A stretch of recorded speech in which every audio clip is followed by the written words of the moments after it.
নমস্কার বন্ধুরা, আজকে আমি তোমাদের কাছে চলে এসেছি নতুন আরেকটা আলোচনা নিয়ে। চলো আজকের আলোচনা শুরু করে দিই।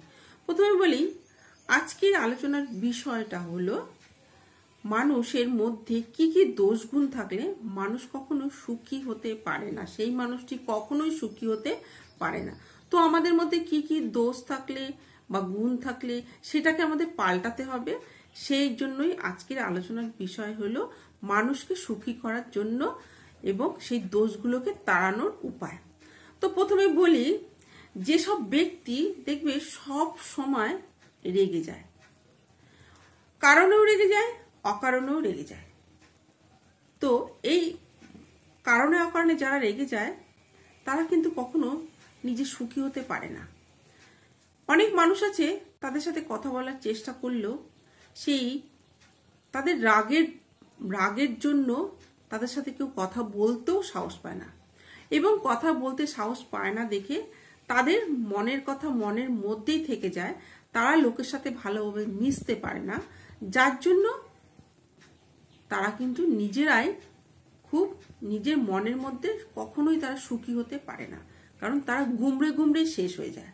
হয়তো অনেক কথা বলার আছে, সে কিন্তু বলতে পারে না, নিজের ভেতরেই রেখে যায় এবং গুমড়ে গুমড়ে শেষ হয়ে যায়। সেই জন্য এই যাদের এরকম অল্পতে রেগে যায়, সেই সমস্ত রাগগুলোকে আমাদের তাড়াতে হবে। তো এইসব মানুষ থেকে আমাদের কি করতে হবে, এইসব মানুষগুলোকে মন থেকে, যাদের মধ্যে এই প্রবণতা আছে তাদের কিন্তু অবশ্যই এই জিনিসটাকে তাড়িয়ে নিজের মনের মধ্যে থেকে কমিয়ে দিতে হবে। যে মানুষ দেখবে অপরের সুখ দেখে জ্বলতে থাকে, সেই মানুষ কিন্তু কখনো সুখী হতে পারে না। কারণ ধরো, কেউ যদি পাশের বাড়ির কেউ যদি একজন সোনার একটা গহনা বানালো, তার মনের মধ্যে রাগ হবে যে ও একটা সোনার গহনা বানিয়েছে, সেই জন্য সে কিন্তু মনের মধ্যে জ্বলতে থাকবে এবং গুমড়াতে থাকবে এবং নিজে নিজে কষ্ট পাবে এবং সে কিন্তু সুখী হতে পারবে না। হয়তো পাশের বাড়ির একজন একটা ছেলে কি একটা মেয়ে ভালো একটা জায়গায় র্যাঙ্কে চাকরি করছে, তো সেটা দেখেও সে কিন্তু জ্বলতে থাকবে। কারণ কারো সুখী দেখে, অপরের সুখ দেখে যারা জ্বলতে থাকে তারা কিন্তু কখনো সুখী হতে পারে না। তাহলে কি করতে হবে, নিজের মধ্যে যাদের এই প্রবণতাটা আছে তারা অবশ্যই নিজেকে চেক করো। অপরের সুখ দেখে জ্বলা বন্ধ করতে হবে, কারণ নিজেকে সুখী করতে হলে এইগুলো যদি বন্ধ করো, তুমি নিশ্চয়ই অবশ্যই সুখী হতে পারবে।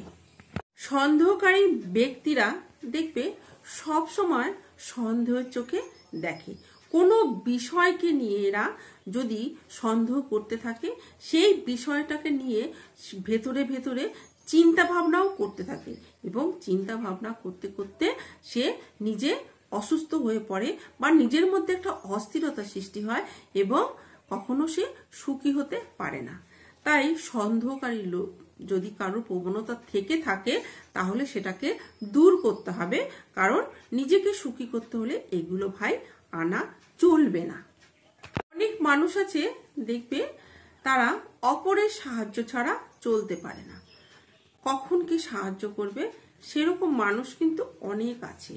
তাই এই অপরের সাহায্য নিয়ে যারা চলে তারা কিন্তু কখনো সুখী হতে পারে না। তাই অপরের সাহায্য ছাড়া নিজেকে সবসময় তারা নিজেকে দুঃখী দুঃখী করে রাখে, কারণ অপরের সাহায্য নিয়ে তাদের চলতেই হবে।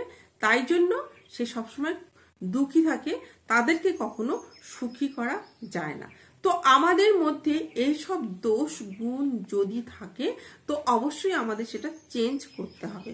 তা না হলে কিন্তু তুমি জীবনে অল্প একটু সময় জীবন আমাদের আছে, এই জীবনটাকে উপভোগ করার জন্য সুখী থাকো, কখনো দুঃখ এনো না। তো দুঃখী যদি থেকেই থাকো জীবনটা তো শেষই হয়ে যাবে। সুখটাকে অনুভব করো, সুখ বাঁচতে গেলে সুখটাকে অনুভব করে বাঁচো। তো অবশ্যই তোমরা সুস্থ থাকো, ভালো থেকো। তো আজকের ভিডিওটা যদি ভালো লাগে অবশ্যই লাইক কমেন্ট করে দিও। তো নমস্কার।